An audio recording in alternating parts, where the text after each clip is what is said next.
Hey guys, sometimes I get emails from people and they ask advice. And I read this email and I thought, well, I'll reply to them. I try to. I keep kind of busy at times, but and I feel guilty. I get behind in my email. And then I wrote this guy and I said, hey, do you mind if I just do a video about your question? Because I think your question is more broad than just to him. And he said, yeah, sure. So I'm going to change the details. I'm not going to dox him or anything because this is I think a common question people have, especially if you're older, but even younger people, I think can get something out of this. And I don't know the guy's age, but he has a couple of kids that are adults, like in their early 20s. And a while ago, he was laid off from his network engineering position and he was out of a job for 6 months. Then the company that laid him off, they hired him back, but in a different department, is from what I understand. And he gets the same pay and benefits, and he is okay. He seems to like the job okay, but they have all the anti-white woke shit and all of that. And he's not thrilled about it, but it's pretty good pay. It's comfortable. And now he's been offered to go back to his original assignment, which would mean 10% more pay. But he's worried that, well, wait a minute, if I go back there, it's going to be more stressful. And what if they outsource me again? Because it's one of those things where Indians, the Indians, they took his jobs. This is what we do in America. We outsource our jobs to third world nations. And I guess whatever, they quit the Indian experiment, which I'm not surprised because in general, they're smart Indians, but in general, Indian programmers, I mean, they're not good. I'd never had a good experience with them when I was in the tech world. Yeah, they're cheap, but they're cheap for a reason. Uh, I just, there's a lot of frustrations. And many times we would send code over to them. You have to have it really documented what you want. You almost have to lay everything out in detail, and they're not going to take initiative. And if they run into a problem, they just stop. They don't tell you. It's a pain in the ass, and then you usually end up having an American programmer fix their mistakes. And even though they're CMM level 5, some quality certificate or certification, which is all bullshit, but so that I get that, I get that. So he's worried. Well, wait a minute, if I take that job back, it's going to be more stress. There'll be a little bit more money, but I could get laid off again if they decide to outsource. And that's legitimate. That could happen. And he said his real dream is just to quit the workforce. And I guess he saved up some money and he moved from California. And I won't say what state he moved to, but it's a lower cost of living. So I think you could retire early, kind of like I did. And he wanted my advice if he should do this. And so I kind of thought about this. The reason I thought about the first thing that came to mind, I have two recurring dreams that I have all the time now. The first one, I'm back in university and I'm midway, I'm near the end of the semester. And then it's like, oh my God, I have this like calculus class I forgot to attend all year. And there's a big test coming up. And this is right before graduation. And I don't even know where the classroom is. And I have a test. I haven't studied. And the dream, I hate the dream because I don't know if you guys have this dream. I spend the whole dream then trying to find a classroom and I can't find it. It sucks. Why can't I have nice sex dreams? I have like my sex dreams are like 1% of my dreams. Most of my dreams are like this. And the other dream I have goes back to the workforce. I dream I'm back at the major corporation that I work for and I'm working there again, but I'm not getting paid. It's really weird. So I've like returned, the same old people are there, and I just like showed up and just started to work, but I'm not on the payroll, and it's really frustrating. I'm just giving you that warning when you leave the work environment, especially when you work in the corporate world, which I did my whole life almost, well, not when I was a teenager, but after I got out of university, when I was 21 years old, I was in a major corporation in the tech field, started out as a programmer, went into project management, HR management. I've done so many different things. I did sales support. But in all that time, I was in the world of cubicles, of offices, of the whole 9 yards. And if you guys are in the corporate world, you probably understand that world. So that's what I knew. That was just it was my identity.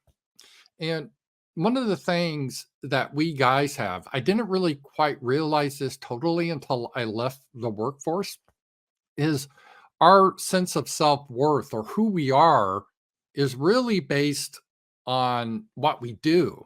So if you're a doctor, if you're a lawyer, if you're a computer programmer, if you're an engineer, and that gives your life meaning and some self-worth that you make money. So if you make good money, and I was making pretty good money at the end, six figures, that gave me this little bit of status. I had an office, I had a secretary at one point, a couple hundred people under me at the end. And so, you got a status there and it makes you feel good about yourself. You have a lot of discretionary money. And yeah, there's a lot of bullshit with it, but this makes you feel good as a man. I don't think women have this as much. Women are mostly, they get their status from their looks, of youth, of beauty, and then somewhat based on who they're married to and the status that way. But it's a little bit different. So when you go from that world and you change and you retire or you do something dramatically different, it's like really a part of you dies. And it's a really rough transition. Even though there's a lot of benefits, I went through, it was tough. I mean, there's a lot of times I was just like, I wasn't suicidal, but it was weird. I once saw this accident afterwards. A motorcycle guy was hit. He probably was dead. I'm like, I didn't even think, I wasn't really depressed. I'm like, oh man, lucky him. I mean, all his issues were over with. I was like, why couldn't I be that guy? And I didn't mean that. I know it sounds real morbid, but it was just like, wow, life. I mean, that'd be nice because you're just going along and boom, you're out. You don't have to worry about all this bullshit. And that's how I initially felt. So it took a while to kind of adapt.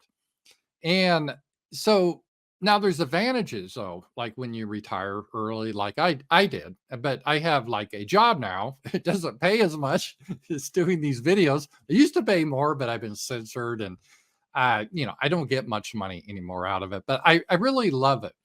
And there are some advantages when you work for yourself. You have a sense of what you do can make a difference or it's yours. When you're with a corporation, you're kind of always a cog in the machine. Even if you get a good performance review, which I always do, and they always say, "Oh, you're part of the family." You're not. And I'll tell you this right now, no matter how important you are, you think you are to the corporation, a week after you're gone, no one's going to give a shit. You're forgotten, you're replaced, they move on.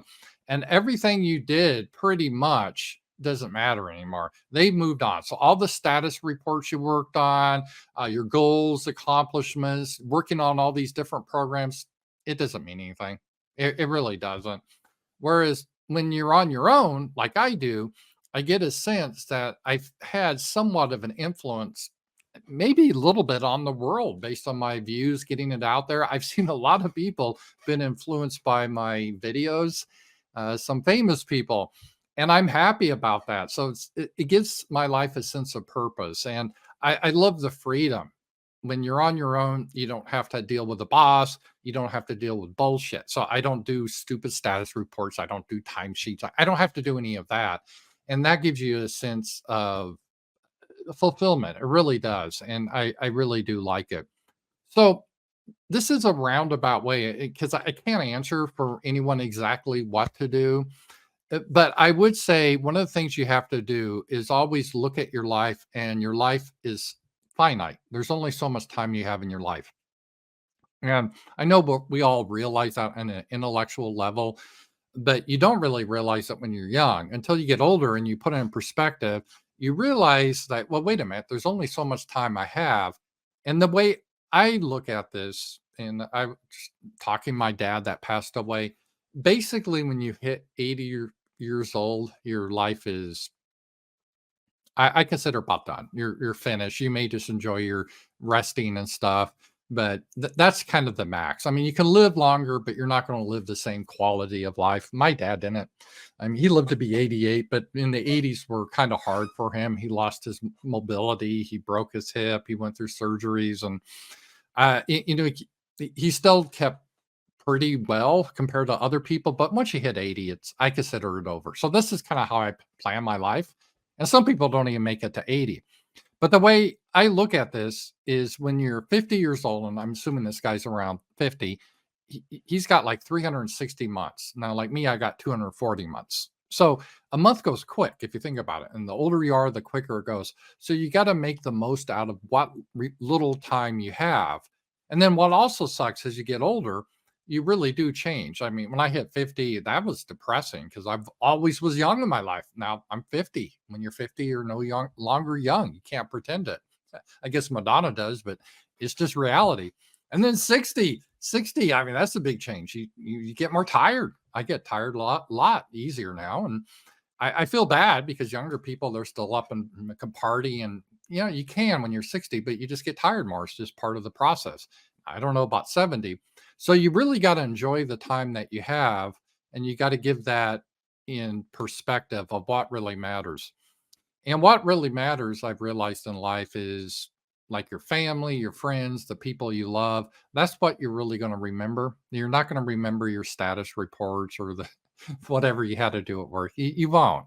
And when you're on your own, though, I'll probably remember doing the stuff on my YouTube and other Rumble and stuff. I've really had a great time with that. I still plan to do this. I'm not retiring anytime soon. I hope to do this another 20 years.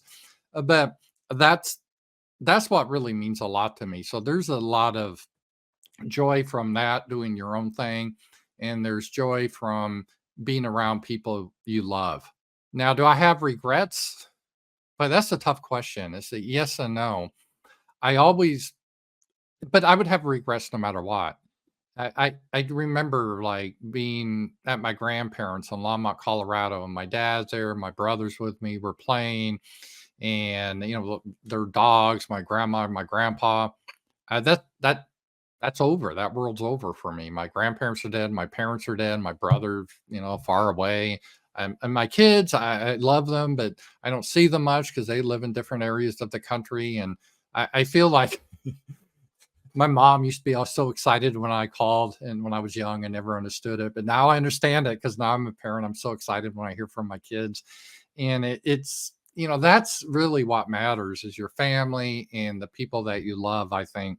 And I think that's what you need to focus on. So I don't know if I'm answering your question because it's a difficult question. All I'm saying that is, if you do retire early, don't just watch porn and play video games. You got to do something productive in your life. Do something that gives you a sense of meaning. So don't really retire. You kind of got to change your career and do something else. And I don't know what it is you like, what your passion is, but that's what I would recommend. And I guess this guy has some financial independence, so he can do that. Because if you're just a guy that you quit and you don't do anything except maybe even golf or something, eventually I think you just give up and die. You got to have a purpose to your life. As men, we got to have our purpose. That's what really defines us. And if you don't have a purpose to your life, you get really depressed, and it's hard to get up in the morning. And even though I don't have like a real job, I'm still very structured. I get up at 7:10 a.m. every day. I have the things I do every day. And so you got to get in that sense. And there's a lot of complications. Like when you work for yourself, you pay higher taxes. Self-employment tax is crazy. You got to pay estimated taxes. It's a pain in the ass. You learn to really hate the tax system when you work for on your own. But again, there's a lot of benefits to it too. So I hope you make a good decision. Only you can make it. If you retire, all I can say, you're going to go through a transition period. You're going to be having, probably, if you're like me, dreams of being back in the work environment, that structure and all of that. But life is always changes, and you can't stay still. I wish I had a time machine. I could go back in time and realize how wonderful parts of time were. I remember the 80s. What a wonderful decade, but I can't go back there. We're stuck in this clown world timeline. And so I guess I got to do the best in this timeline. So that would be my advice to you. So thank you for the email. And if you guys have any questions, send me an email. Maybe I'll do some more of these videos where I can kind of give the Ramsey Paul advice on these topics. So thanks a lot, and I will talk to you guys later.